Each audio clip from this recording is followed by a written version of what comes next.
Un cuarto que no tiene luz no merece llamarse cuarto. Líneas, curvas, ritmo. Como notas musicales trazadas en un pentagrama, la belleza del funcionalismo se transmite a través de la precisión y la simpleza. Como cuerdas de un arpa, la línea se desliza en paralelos perfectos. Ya no es el estilo lo que define la forma, sino que forma define el estilo.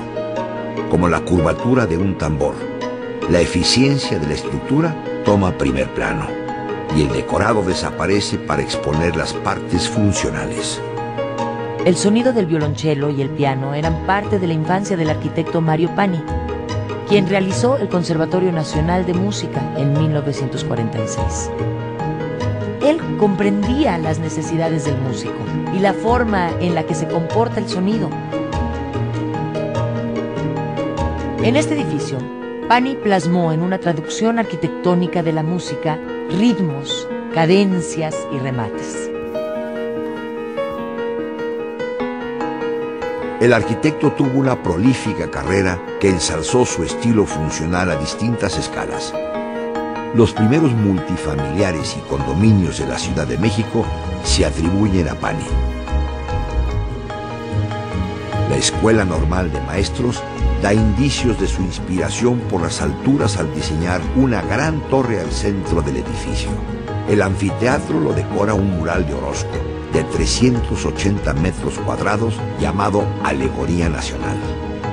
Un terremoto en 1957 debilitó la gran torre central y tuvo que ser truncada. En este periodo, el lienzo en blanco es fuente de inspiración. Diego Rivera y Juan O'Gorman crean su casa estudio de una simplicidad absoluta. Existe una apreciación por colores y materiales neutrales, como el concreto en crudo. O'Gorman se comió el rábano de la modernidad europea en el momento en que este rábano estaba siendo arrancado de la tierra y se lo comió con todo y hojas, ¿no? Y así, dentro de los márgenes de simpleza, los arquitectos se dieron permiso de tomar riesgos y atreverse a experimentar. Cuando el concreto aprendió a volar en manos de Félix Candela. Félix Candela encuentra maneras de usar la línea a un nivel tridimensional. La continuidad de la forma sube y baja por el aire, desafiando la gravedad.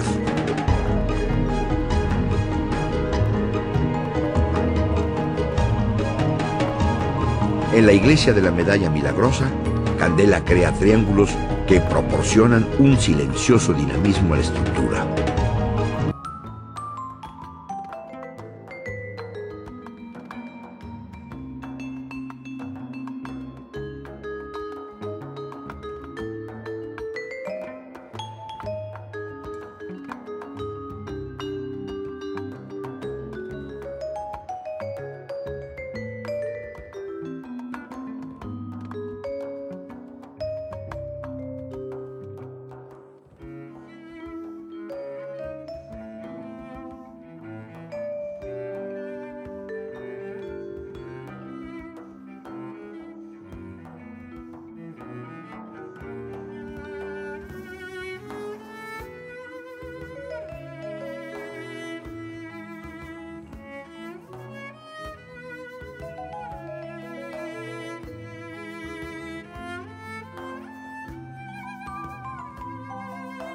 Which god it is that's on the planet. But one thing we can actually agree on is that the planet is full of life, including human life. And essentially architecture is the art and science of sort of continually refurbishing the surface of our planet so it actually fits to the way we want to live. So that's why it's strange that the public debate about architecture is quite often reduced to just contemplating the final object. You know, is this building beautiful or not? You know, a typical example of the architectural debate in the media is the discussion whether or not the latest tower by Norman Foster in London looks like a gherkin or a sausage or even a dildo.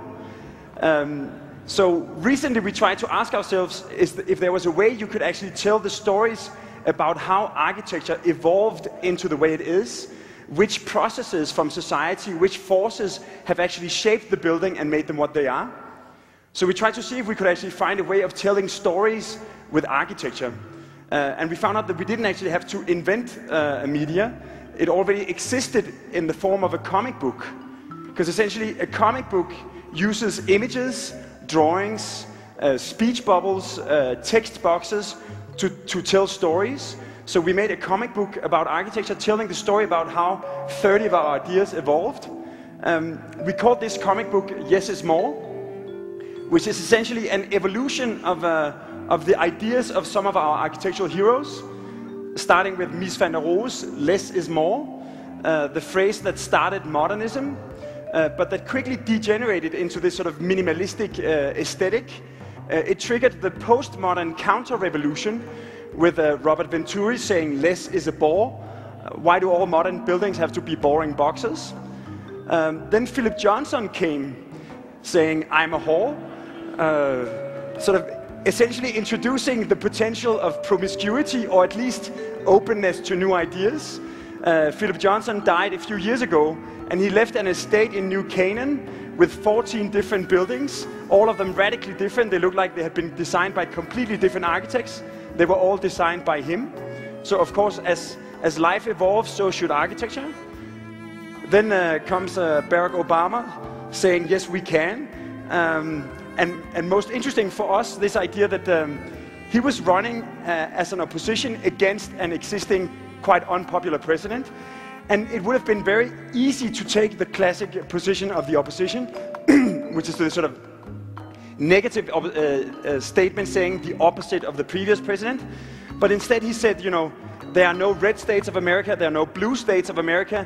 We have the United States of America, that you can actually unite oppositions into one. And finally, what we're trying to say with Yes is More is to depart from this, this sort of traditional idea of the avant-garde always being, so this sort of the cliche of the avant-garde being the angry young man rebelling against the establishment. Somehow radicality is almost negatively defined as who or what you are against. So rather this idea of revolution where you do something against something existing, we're much more into the idea of evolution, that things gradually evolve, ideas and projects and cities and architecture evolve by incorporating input from a lot of different forces in society. In fact, I think Darwin is one of the people who best explains how the work in our office happens. If you look at his famous diagram, the evolutionary tree from the origin of species, it could almost be like the diagram of the process in